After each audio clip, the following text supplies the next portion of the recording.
kebiasaan-kebiasaan buruk yang menjadikan usaha atau dagang kita tidak laris dan malah semakin terpuruk. Jumpa lagi dengan saya Mas Aji di channel YouTube ini, dan saya selalu membicarakan tentang berkaitan dengan dunia spiritual, mistis, pengasihan, pelarisan dan lain-lain, dan insya Allah ini akan bermanfaat bagi Anda. Karena apa?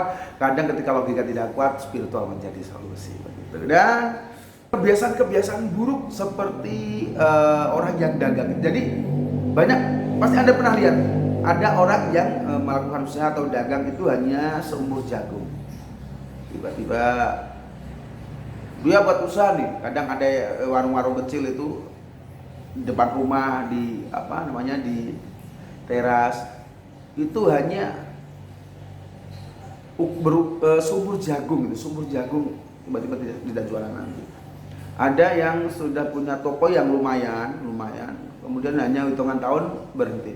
Ada yang toko besar di rumah itu, ada usaha dagang, tokonya besar, ada di pasar juga ada, tetapi hanya berumur beberapa tahun.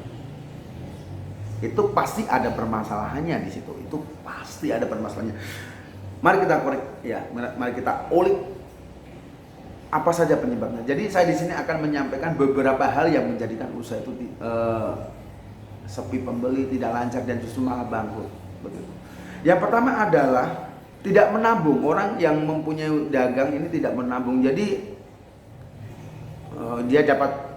dia menjual barangnya, kemudian dia langsung dibelikan yang dia inginkan begitu. Misalnya dapat uang sini untuk ngangsur mobil, untuk mengangsur motor, untuk beli tanah, intinya dibelikan sesuatu yang tidak bisa menutup untuk dagangnya, atau dia tidak punya uang cadangan untuk ditabung. Itu yang menjadikan usaha Anda akan cepat berhenti begitu.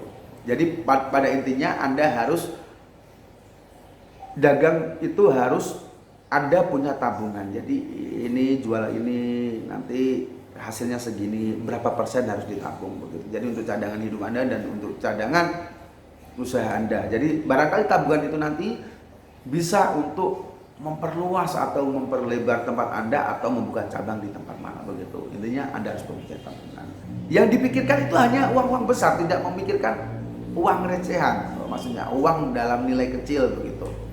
Jadi jangan terlalu fokus dengan uang-uang besar ya, hasil besar saja. Tetapi kadang kalau kita telaten memperhatikan jualan kita yang hasilnya kecil dan kita kadang mendapatkan uang receh begitu, itu harus kita perhatikan.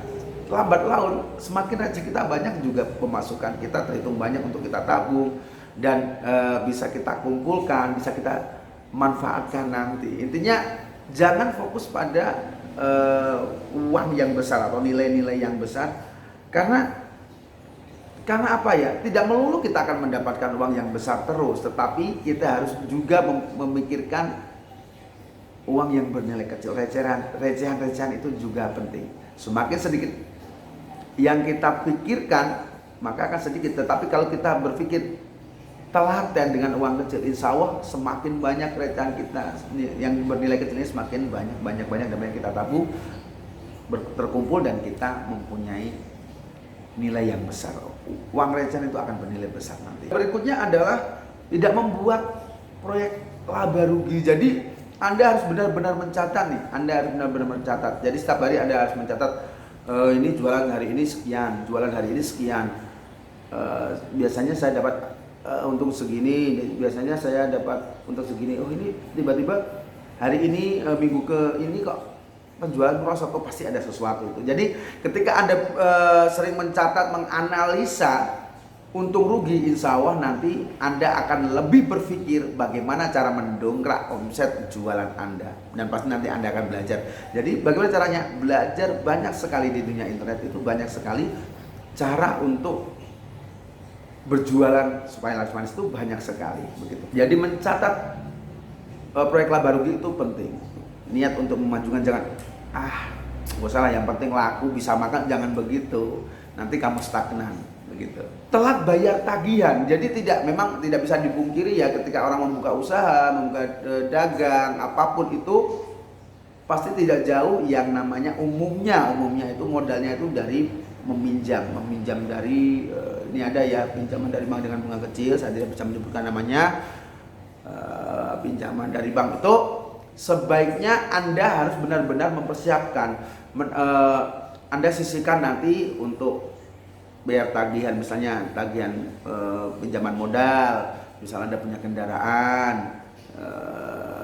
tagihan apapun. Tapi saya lebih fokuskan untuk yang tagihan-tagihan, termasuk yang terpenting ada tagihan pinjaman modal itu. Jadi Anda benar-benar harus menyisihkan, jangan sampai telat. Nanti kalau telat nanti ditagih di bulan depan itu akan menumpuk. Nanti usaha Anda itu justru malah kocar-kacir, karena ini belum selesai, nanti ada menumpuk lagi nih tagihannya. Nanti ada masalah lagi, jangan begitu. Intinya jangan sampai telat bayar tagihan.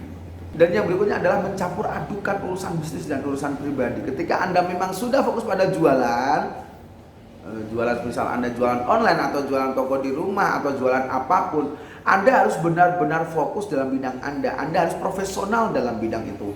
Ketika mungkin Anda sudah berkeluarga, ada permasalahan dengan pasangan hidup Anda, dengan suami istri Anda, dengan anak Anda jangan sampai mencampur adukan hal semacam itu, urusan pribadi Anda itu dengan pekerjaan Anda. Nanti ketika Anda melayani apapun, nanti justru Anda masih terbawa emosi, Anda tidak profesional, Anda tidak ramah, nanti usaha Anda itu nanti akan dinilai tidak baik.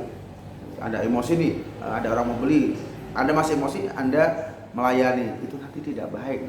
Nanti dinilai, satu orang pembeli kecewa akan membawa 100 orang untuk tidak datang kepada Anda.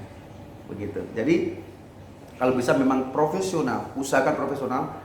Usaha Anda, profesional Anda, profesi Anda, usaha pribadi nanti diselesaikan di waktu yang tepat. Misal memang pagi sampai sore Anda usaha, bisnis, dagang, jualan, nanti kalau memang permasalahan perlu selesaikan waktu malam saja ketika Anda tidak bekerja gitu.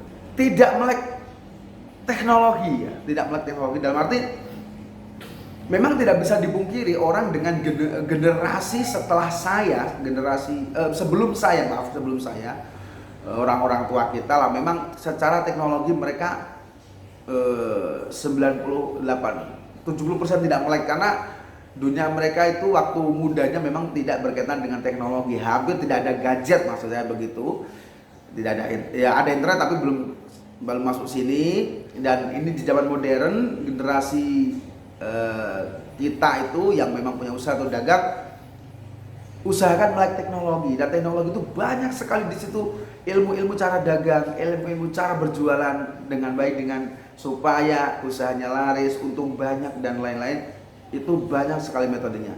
Di media sosial itu banyak sekali metode-metodenya, dan banyak guru-guru jualan yang menyampaikan dia siap membantu Anda untuk usaha atau dagang. Dan yang terpenting lagi, ketika Anda berjualan itu Anda harus benar-benar melek teknologi. Anda bisa berjualan di media sosial, di marketplace, dan banyak sekali di di internet itu tempat-tempat jual itu banyak sekali. Anda harus mengetahui itu, dan Anda harus berkompetitor di situ supaya Anda tidak ketinggalan zaman dan usaha Anda tetap laris. Kalau Anda sampai saat ini masih tidak melek dengan teknologi, Anda pasti akan stagnan.